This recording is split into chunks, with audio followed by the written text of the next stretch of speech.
Thank you for joining us again. Thank you for joining me.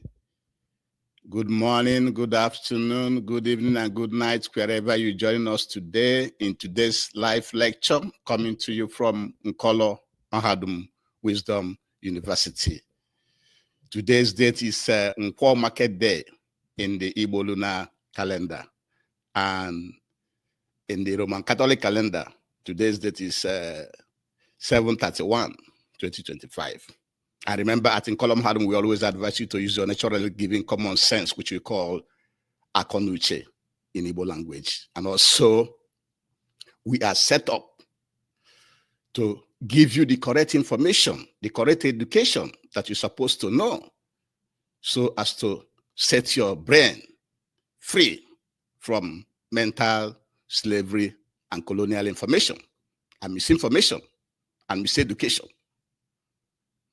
And that is why we package and present our lectures from the Igbo man, from Biafran and African perspectives. That is, you see things from how it concerns you and not how it concerns other cultures or other people. And that is why we are also urging you to join us, subscribe, follow us on YouTube, Facebook, Twitter, TikTok, and all the social media platforms. And now we are live on YouTube, Facebook, Twitter, and TikTok. So you don't have any reason not to join this lecture or go back to our previous lectures to enjoy, to benefit from all our lectures. The title of today's lecture is Bill on Traditional Rulers Council, not naming Sultan of Sokoto, Ooni of Ife as permanent heads, by Lalong.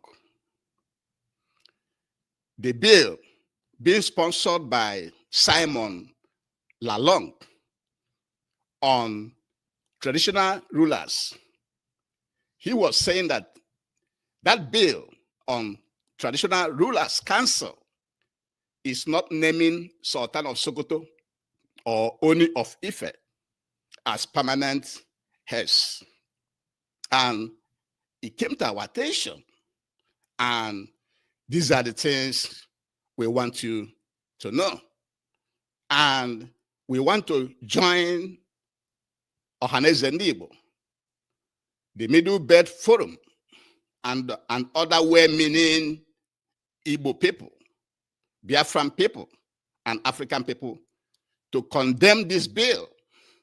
And before we continue, we have to tell you about Simon Lalong, the senator that is sponsoring this bill. Senator Simon Lalong is a lawyer. He was born May 5th, 1963. He's been governor of Plateau State from May 29 to 2015 to May 29, 2023. Thereafter, he became the Minister of Labor from August 21st, 2023 to December 2023. Now, he's a senator for Plateau South, beginning from December 2023 to date. So after serving governor for 8 years, he became Minister of Labor, and from Minister of Labor, and now he is a senator in the Nigerian National Assembly. And we want to remind you, we want to let you know that before 1844 to 85, that is before the Berlin Conference in Germany, that shared Africa to the colonial masters, and then followed by and in that conference in that Berlin Conference, that was when Britain got Nigeria, and then amalgamated Nigeria, the North and the South, in 1914.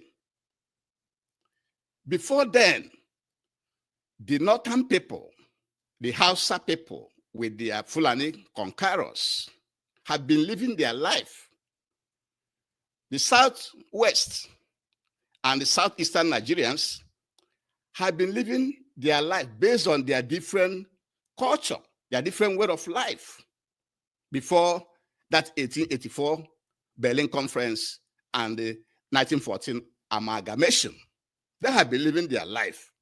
For example, in northern Nigeria, before the arrival of the British, the jihad, the Usman Danfodio jihad, which started in 1804, resulted in the Fulani people, the Arabs, conquering the Hausa people, and then using the word Sultan, Emir,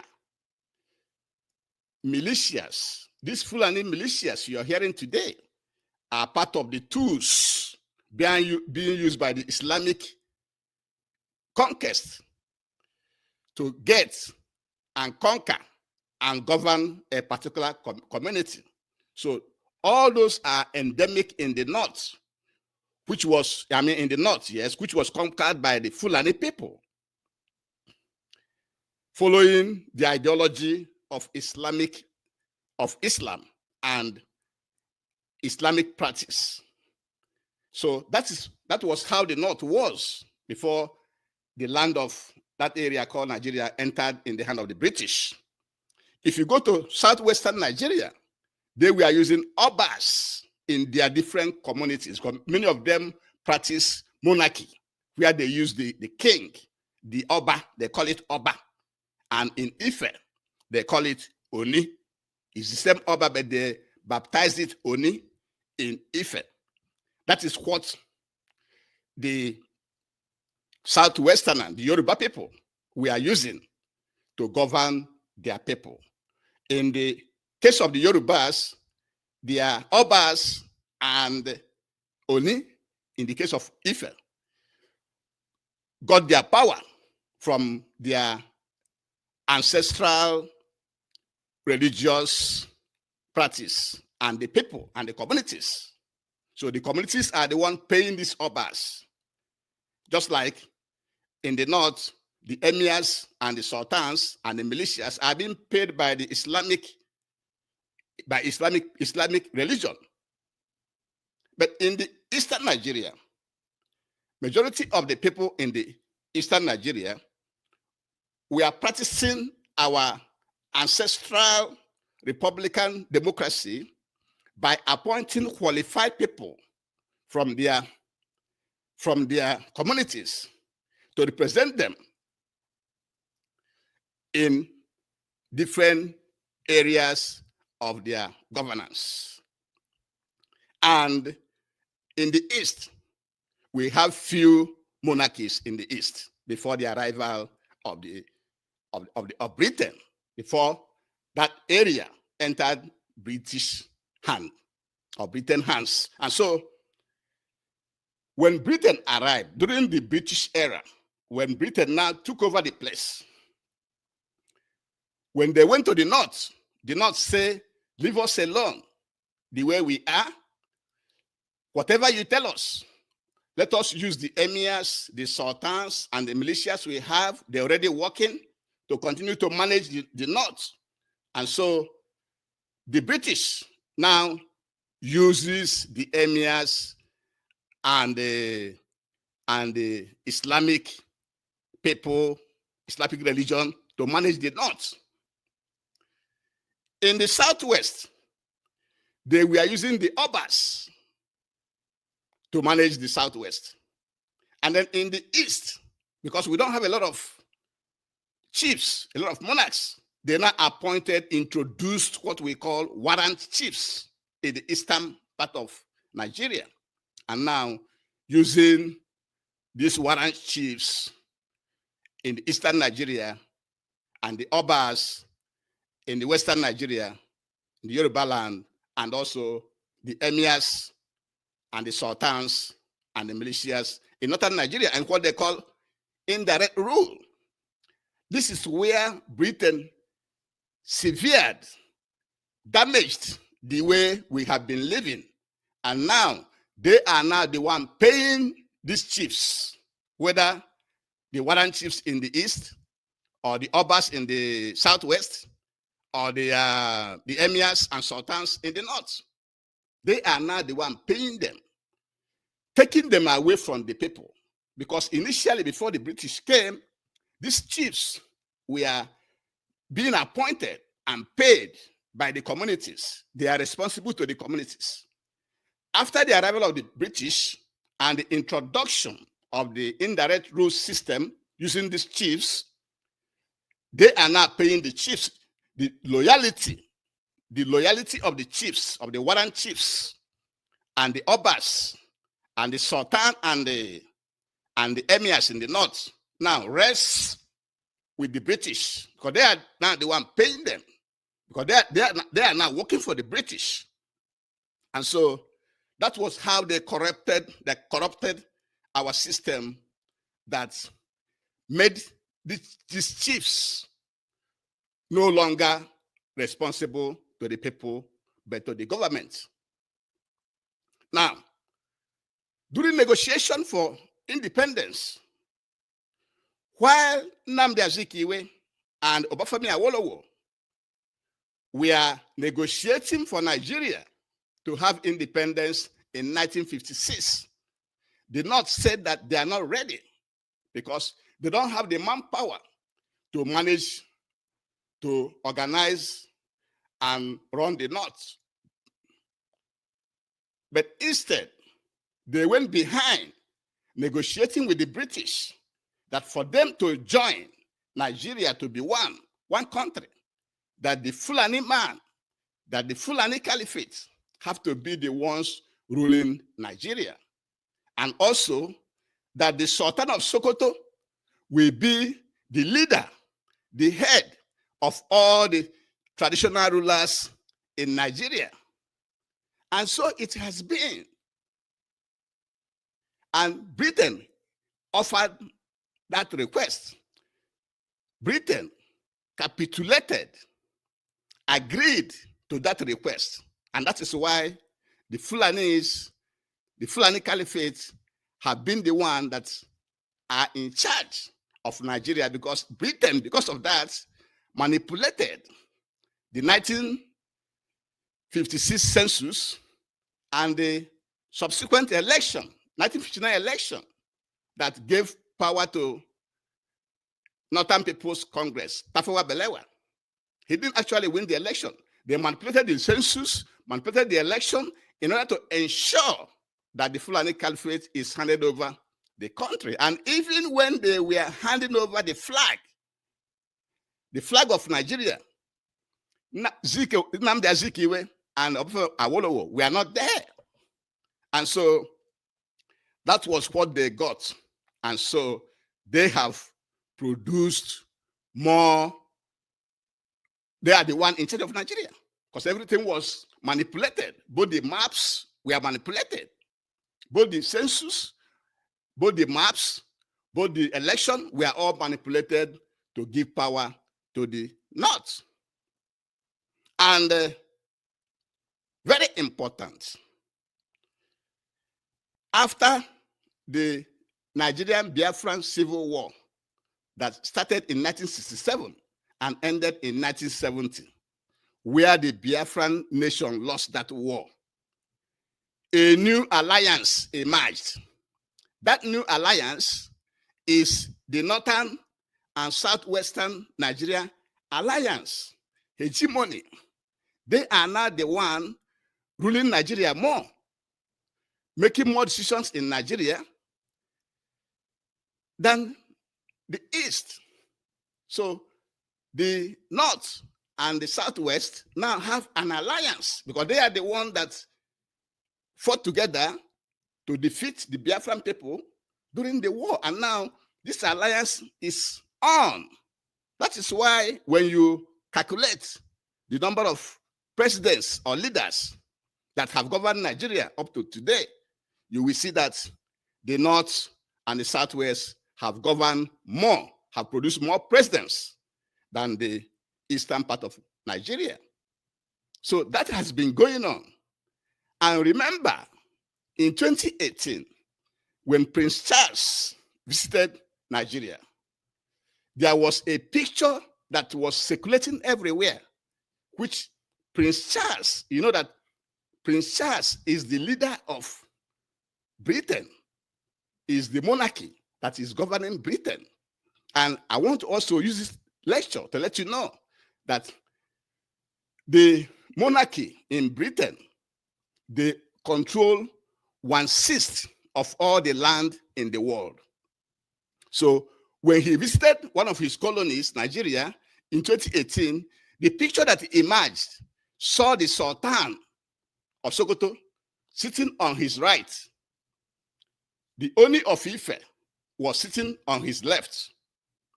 And the Obi of Onitsha, supposedly representing the eastern region, was sitting far back.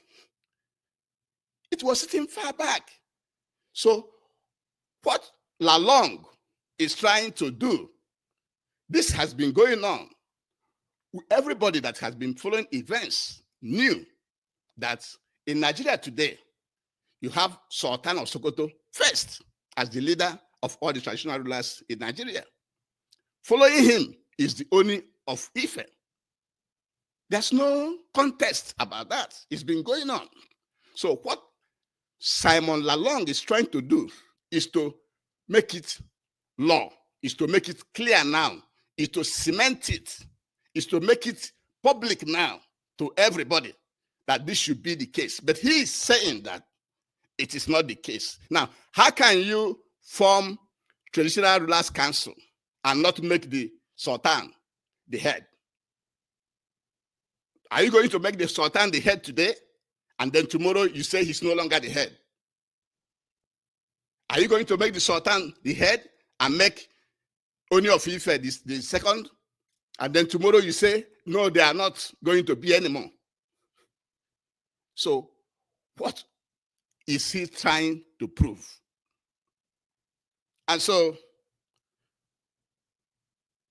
the question we have is, why are our political leaders, the political leaders in Biafra land, in Nigeria, in this case, in Africa, deepening the traditional rulers, bringing them more into government than leaving them alone to be responsible to the people, to be defending the people? Why can't they leave them alone to be defending the people? Why are they always trying to bring them into the government? Why? And that's why we at Nkolam Hadum is against that bill. Because is this bill what is Nigeria needs now? Is this bill what Nigeria needs now? The answer is no. The best bill Simon Lalong should go for is a bill for referendum.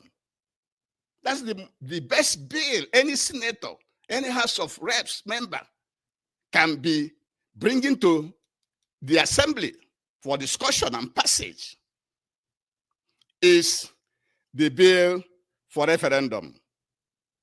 Another important bill that Simon Lalong and others should be bringing is the bill to provide adequate security for the Nigerian people.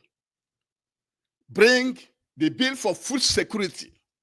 I did not hear any program, any massive program to solve poverty in Nigeria this past rainy season. Bring bill that we provide food security for the Nigerian people. Just like I was telling the Igbo leaders, the Biafran leaders in one of our lectures. Bring bill that we bring free health care, feel an adequate, very good health care for the citizens of Nigeria. That's the type of bill you should be bringing.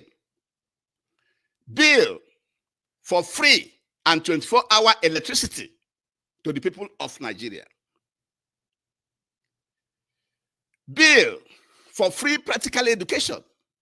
These are the type of bills you should be bringing to the House.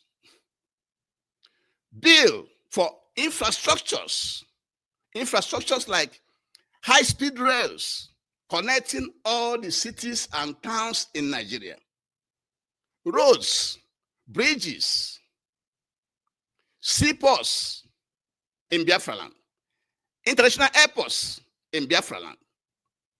These are the type of bills you should be bringing to the National Assembly, and not a bill for traditional rulers council.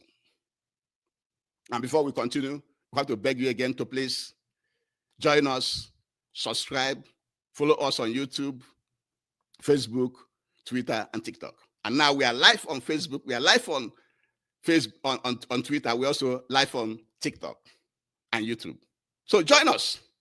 So what we are saying is that the bill on traditional rulers council, not naming Sultan or Ooni of Ife as permanent heads, being sponsored by Simon Lalong, is not necessary at this time. That's not what Nigeria needs. And we are supporting Ohaneze Ndibo, Middle Belt Forum, and other well-meaning Biafrans and Africans that are condemning this bill, that it is not what Nigeria needs right now. And we gave you a brief history of Senator Simon Lalong, that he was born May 5th, 1963, became governor of Plateau State from May 29, 2015 to May 29, 2023. Became Minister of Labor from August 21st, 2023 to December 2023. And now Senator from Plateau South from December 2023 to date. You can see that he's been a beneficiary of the system. These are the people that have been benefiting from the Nigerian establishment. And he doesn't have any other thing that is coming to his mind is to bring this type of bill. And this bill has passed the second reading. They want to implement it. They want to make it law. And then we also use this lecture to let you know that before the Berlin Conference of 1884 to 1885 that actually divided African lands and give it to the colonial masters, where Britain got the Nigerian geographical area as their share. That when Britain got it, they then amalgamated the southern and the northern Nigeria together to form one country. That before then, the north and the southwest and the eastern Nigeria have been living their life based on their different cultures. And in northern Nigeria, the jihad of Osman Dan Fodio in 1804 conquered the Hausa people. And they introduced all these emirates using the emir, Sultan, and all these Islamic Muslim institutions to run the north. That's what they've been using to run the north. Sultan, emirs, militias, these Fulani militias you are seeing now is their foot soldiers. The soldiers they are using for conquest. It is part of the Islamic ideology and practice. And in the southwest, Yoruba land, they have been using the Obas, the Ooni, as monarchies in their various communities, where the communities are the ones paying them. They are responsible to the communities and no one else. And in the eastern Nigeria, our people have been running our land with our ancestral Republican democracy of appointing qualified people to positions. And only few communities have monarchy in Igbo land. But when the British came, the North told them they don't want interference. Send us and we shall go for you with our emir, our sultan, and our militias. And that was what Britain was using to govern the northern part. In the Yoruba Southwest region, they were using the Obas and the Onis, the monarchies in Yoruba land, to govern them. And then in the East, because we don't have so many monarchies, we have Republican democracy. They now introduce what they call warrant chiefs. And these warrant chiefs we are used to govern the Eastern region. And like we have said, that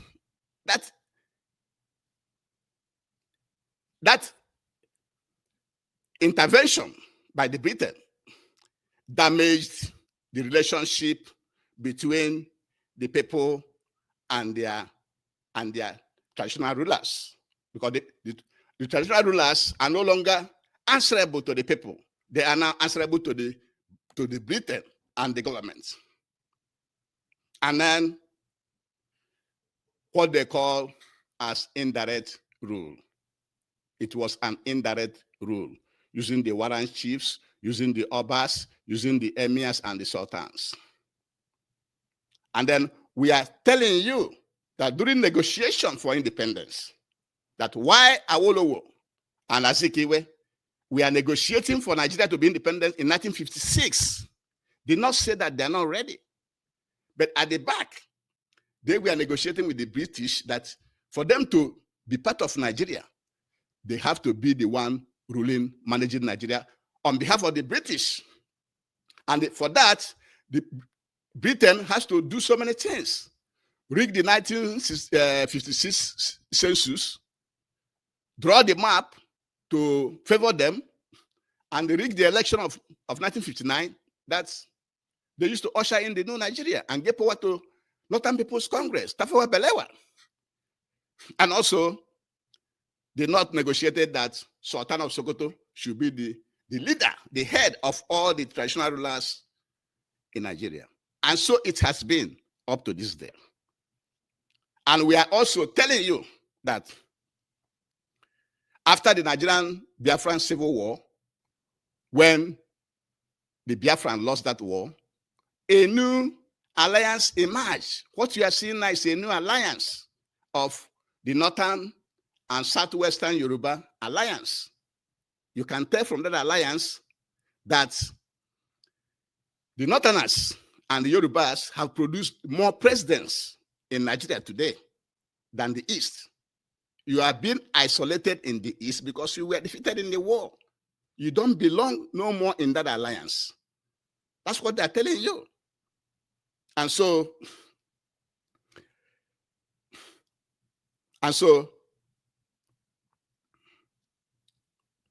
the alliance has been on, and it was also exposed the last time that Prince Charles of Britain visited in 2018. You know that Britain is the one managing Nigeria up to today. Nigeria, as you see it, belongs to Britain, as you know it today. And so when he visited Nigeria in 2018, he took on a picture he took that went viral everywhere. He was at the center. Sultan of Sokoto was on his right-hand side. Ooni of Ife was on his left-hand side. While Obi of Onitsha, the one that's supposed to be representing the Igbo people, the Eastern region, was far at the back, which means this alliance has been there already. The idea that Sultan of Sokoto is the head of all traditional rulers is not debatable. It's not hidden. It's right there. And the Ooni being his second in command is not also debatable. It's been there. And so what Simon Lalong is trying to do is to put it into law, to make it law, to make it open, to cement it, to make sure that everybody knows about it and it's not a guesswork. So that is what is going on. And we are asking Simon Lalong and other Nigerian politicians and senators, those bringing something to the House for passage, bills for passage in the House. Why are you always trying to deepen the traditional rulers into the government? Why always separating them from their people into the government? Why? Because enough of what you have done to the people.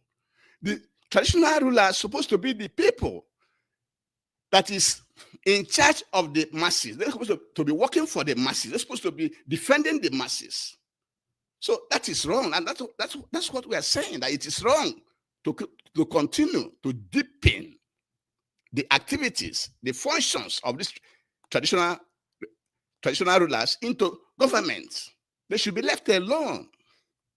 And we are saying that the best bill for any senator, for any House of Reps, for any important person to introduce in the houses is referendum. The bill for referendum should be the best bill any senator will introduce in the House for debate. And we're also saying, bring other bills, which includes the bill for adequate security, to stop all these Fulani herdsmen killings across Nigeria and kidnapping and organ harvesting. That's what the type of bills we should be debating every day until every life in Nigeria is protected.